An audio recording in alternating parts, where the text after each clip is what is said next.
Okay, as some of you know, I have been making pasta for years. This is my first time making it with quail eggs.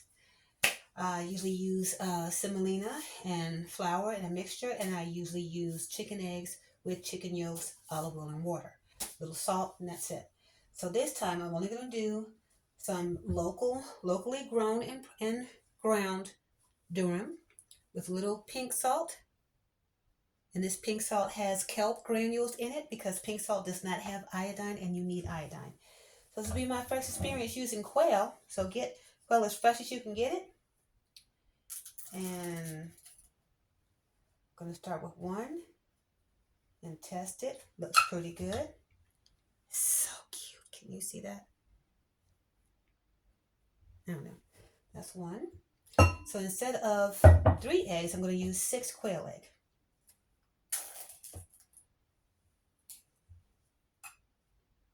Wow, this is interesting to get out. That one's good.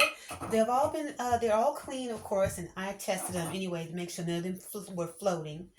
But I'll get back to you when I'm finished cracking all of these. Give me a second.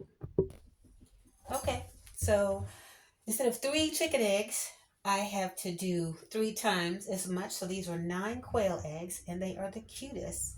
And let me just show you by comparison. Here is a jumbo egg, and here is a quail egg. Camera, where's the camera thingy? Look at that. Yeah.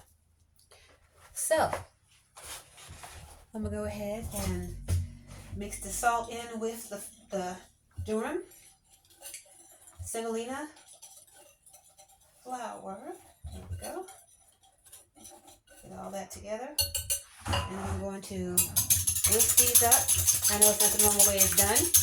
Usually they dump it on the counter and make a ring and all that. But as you can see by me wearing gloves, I'm a little prissy for all that. So what I normally do when I make pasta is I put it in a bowl and I make a big hole in the middle for the well. And then I put my eggs in. And because quail eggs are so rich and there's so much nutrition to them, I'm not going to do my normal extra egg yolk. All right, so then I'm going to get my spurtle and I'm just going to add in a little bit at a time of flour. And just whisk that around, add a little bit at a time. Mixy, mixy, mixy, mixy, mixy, mixy. A little bit more, mixy, mixy, mixy. Until all of this dry is with the wet and we have a fantastic dough. Won't take me but a few minutes, but I will pause it for your sake so you won't have to watch all this. Hold on. So I've added in a touch of olive oil. Make sure you get your olive oil, it's from one location. And I added a splash of water, filtered water. It's a bit crumbly. So at this point, instead of adding anything more, I'm going to go ahead and see if I can bring it together using my hands. Some hand working here. See if I can form a dough ball that comes together nicely.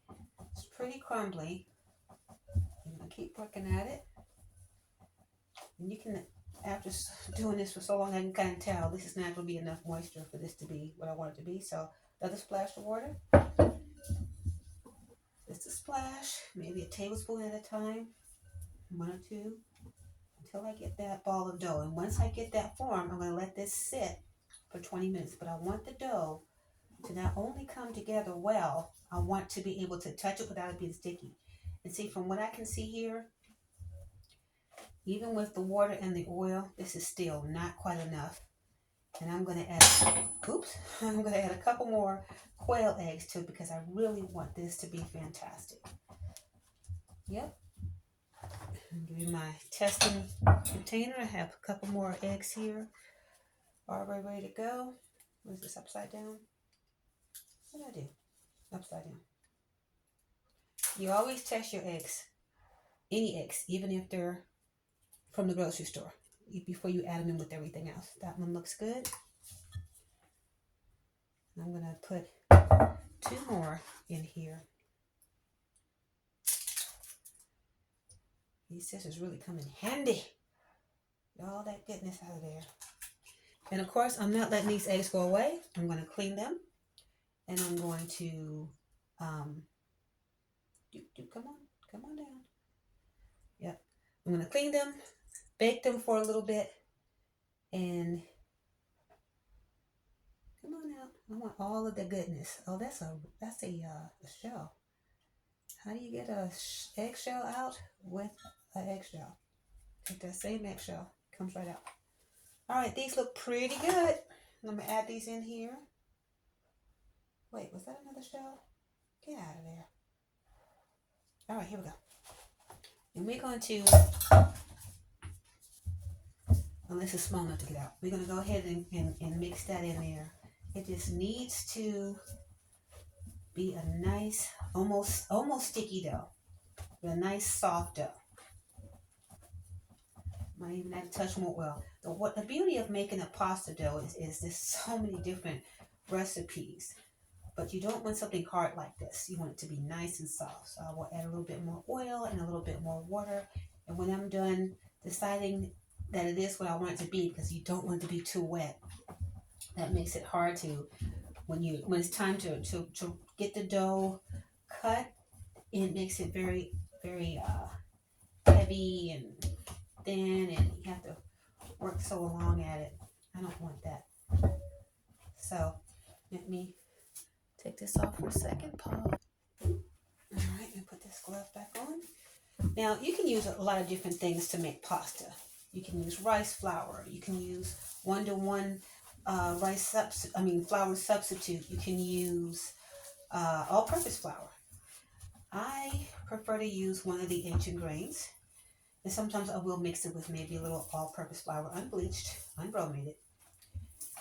So when you have dough and you see it's wet like this, you can always add a little bit more flour. But I just want to make sure that everything that I added on top, the extra oil and the extra egg, gets into every single bit. I don't want any lumps. I don't want any bumps. I want it to be a nice, smooth dough.